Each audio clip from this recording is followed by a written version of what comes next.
Welcome back to Semper Mechanic. My name's Thomas. In today's video, I'm going to be telling you how I was accused of stealing something from someone's car. So before we get started here, I just want to apologize to you. It's very windy out and it was raining, so I can't go in my normal little spot and shoot my videos. So we are on the front porch. It's blocked off a little bit, but the audio might be messed up just a little bit from the wind. Let's get into the facts. Let's get into this story. It's a pretty good one.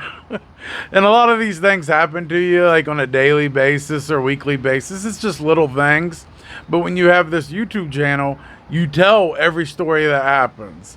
Usually you just forget about it. You might, tell your wife or tell your husband.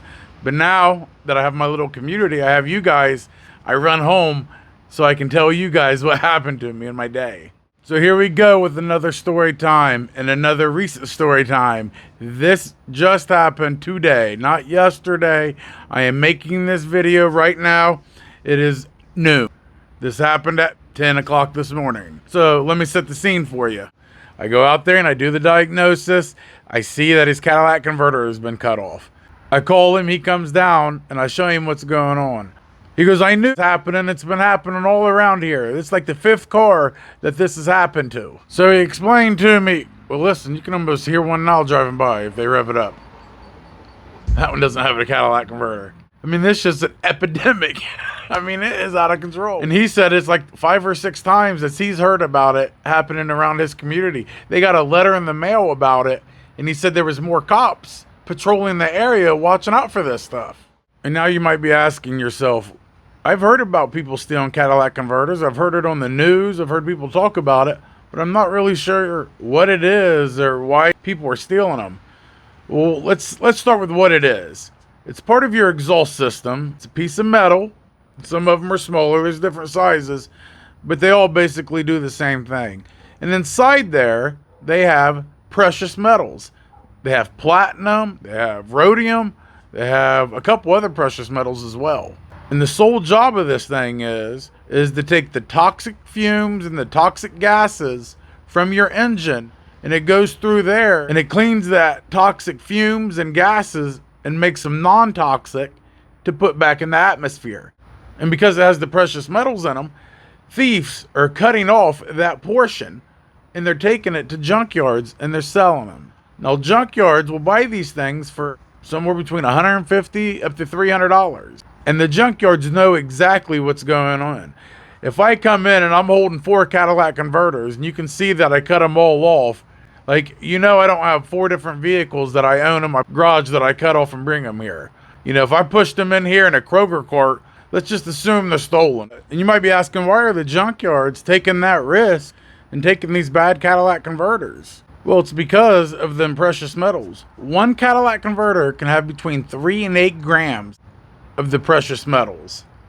So imagine 3 to 8 grams just for one. If the junkyard's paying $150 to the thief for the Cadillac converter, all you need to do is look at the prices of precious metals. Look how much a gram of gold goes for, a gram of platinum goes, a gram of rhodium. Look them up. And it's simple math. So that's why they take the risk. Now, people do sell them legally. Like if I'm going to junk my car and it's only worth a couple $100, then you can cut them off. They're supposed to, and many states are like this. I don't know if it's a federal law, but I know a lot of states, you're supposed to have your car title and VIN to give to the junkyard to prove ownership of that vehicle. Then they buy the Cadillac converter. That's how they know it's not stolen. But what's driving all this is because the price of precious metals has went up. 2, there's a shortage of Cadillac converters. Supply chain has been interrupted. So with precious metals rising in price, the shortage of supply dwindling, that makes for a lot of people to go out and steal these. And it's very easy to steal them. It takes 30 seconds, maybe a minute to steal this. All you need to do, this right here, $20 from Harbor Freight. Or a Sawzall, $20, you can get a cheap one. I can take this, go underneath your car, cut the Cadillac converter off in a minute, and make a couple $100. I mean, these are drug addicts. These are people that are homeless. They're always going to be doing something to try to get money. But if they had no to sell it to, then this wouldn't be happening. And the people that are buying this, that need to be held responsible. So now you know what Cadillac converters do, what their job is. Now you know why people are stealing them. So it takes us back to our job that we was called out to. He's asking how much it's going to cost and stuff. I look it up and I give him a price for everything. And I forget what I even said the price was. Just in case he sees this video, I don't want to say a different price. And he'd be like, hey, you told me this and it's that. So I actually forget what I told him. But when they cut it off, they ended up cutting the O2 sensor off. They cut like a bunch of wires, and they did some damage, It ain't like they're going in there with ease. They're just ripping and tearing this thing off. So we agree that we're going to fix it. I send the customer back up to his room. Now I got to get back underneath the vehicle and I got to clean up this exhaust because when they cut it off, they cut it sideways. I need to clean it up so when I put the new part on there, it gets a good seal. So now I'm under there with my cutter and it looks like I'm cutting off a Cadillac converter. As I'm laying there doing my job, I see a car pull up. And then I hear somebody say, hey, sir, will you come here real quick? And I was like, yeah, sure, brother. And I get up and it's a cop. Now, this is the third time in about 6 months that a cop has been at one of the jobs I've been at and is questioning me. Well, there's been a lot of Cadillac converters being cut off, so we're just stopping anybody that we see underneath a vehicle, and we're just checking to make sure they're doing what they're supposed to be doing. I said, that's ironic because somebody cut this Cadillac converter off, and that's why I'm out here. I'm going to be out here doing the job. As me and this cop's talking and everything's good, this woman from across the street that I seen earlier when I pulled in, I recognized her because she has dreads, and her dreads are rainbow color. She comes running over and she goes, hey, that's the guy that stole my Cadillac converter last night. He had the same car was out here. And I was like, hey, wait a minute. Now the cop's looking at me like I'm this serial Cadillac converter stealer. So I'm showing him my messages. Let me call the customer that I'm working for because he went out to get the Cadillac converter. Well, of course, he doesn't answer the 10 calls that I call him, but I do show him the text messages. And he's like, all right, starting to believe me here. But as I'm looking around and I'm looking at the tools on the ground and I'm looking at everybody looking at me, I don't have a real good feeling about this. Pretty nervous at this point. So I show him the maps and stuff and he's like, all right, man, I got you. He goes, let me go talk to them. Well, he walks away and goes to talk to them. And now I see him writing statements, like filling stuff out. And now I'm like starting to panic. I'm like, everything I've done in my life, look, there's two kinds of people in the world. The ones that get caught and the ones that don't. And I've been both. I have been caught plenty of times, and there's a lot of shit I've done in my life that I didn't get in trouble for, and if I did, it would have been bad. And I'm thinking, this is what's going to come back. It's karma coming back to get me. I'm going to jail for stealing Cadillac converters when I'm actually the one here to replace it. Like, how ironic, right? Now, this just happened this morning. The cop comes back over. He's like, oh, you're good to go, man. Maybe we'll reach out to you later. He walks away, and I'm thinking, what do you mean reach out to me later? Like, I didn't do this. Like, what are we talking about? Like, this should be over with. Like, we're done. The guy comes back over, the customer, and he comes talking to me like nothing even happened. He's like, all right, man, got the part and stuff. When are you going to start the job?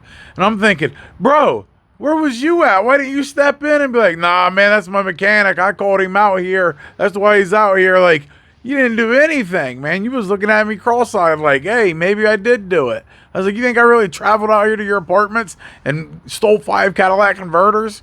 He's like, no, man, no, I don't think it was you. I was like, well, you should have said something, shit. Anyway, we start laughing about it and everything's fine. I was like, yeah, man, I'll do your work. Well, then he says, I'm like $80 short on this job. Is there any way I can pay you later or something? And now I'm in a spot. Like, if I say, no, bro, you got to pay me the full amount or I'm not working on it. Do I really look like I'm the one that stole it? So now here I am like, yeah, man, you can pay me $80 later because here I am. I don't want them to think I'm stealing Cadillac converters when I'm the one replacing it. So I think he took advantage of that and knew that I was in that spot and was like, hey, man, I'm $80 short. Will you help me out? So son of a bitch, man, what a day. But for the record, no, I'm not driving around stealing Cadillac converters off everybody's vehicle. It's not me. But if you do want to protect yourself from thieves, there's only a couple things you can really do. If you park it maybe against the wall on one side, try to park inside the garage, obviously, if you have one, or try to park under lights, a well-lit area. Another thing is, And I'll put the link in the description for it so you can go to Amazon and actually get it. It's called a cat shield. And this company actually makes a shield that goes over the catalytic converter so the thieves can't get to it to cut it off. So you can get that cat shield. And that's about the only thing you really can do to protect yourself. So in the description, I'll put the link to this cat shield. Now it's an affiliate link, so if you click on this link and you buy it, I'll get like 3%. So if it's $100, I'm gonna make like $3. It's not a sponsored video. I don't use them, anything like that. I just know that I have seen these on vehicles, and after I did a little bit of research, it's like really the only way you can protect yourself from somebody stealing your catalytic converter. I'm sure there's other companies that make this shield, but I just seen it. It was called Cat Shield, and it was on Amazon, and it was the best price. Some of these things was $500-600, you know, but catalytic converters can be very expensive. So the smart thing is to click on the link, spend $100-200, buy this shield, and have someone put it on, or put it on yourself. And that way it's an investment. But we're still working on the guy's car. We haven't fixed it yet because we've got a lot of work to do on that vehicle. So it'll be done in a couple of days. I'll actually make a video about it and put it out so you can actually see what we're dealing with, what it looked like when they cut it off and all that. But I just wanted to catch you guys up how my morning went so far. It's always crazy out here in the mobile mechanic world. I mean, you could be a hero one day.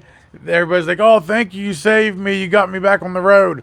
And the next thing, you're out replacing a part, then you get accused of stealing that same part. It's a wild world out here, man. But if you like the video, give me a thumbs up. If you haven't subscribed yet, please do so. Like I said, I'm only 2 weeks away from my 1-year mark on YouTube, and we're at 1,700 and some subscribers. I really want to get to 2,000, so if you haven't subscribed, please push the button. Please subscribe for me. If you'd like to support the channel and donate any money to me personally, you can look in the description. It'll show my Cash App and my Venmos, or any of the tools I use if you ever want to buy one of them. All the links to Amazon are in the video description. Everything you need to know is there. So go ahead and check that out. And like I always say, Semper Fi, till next time.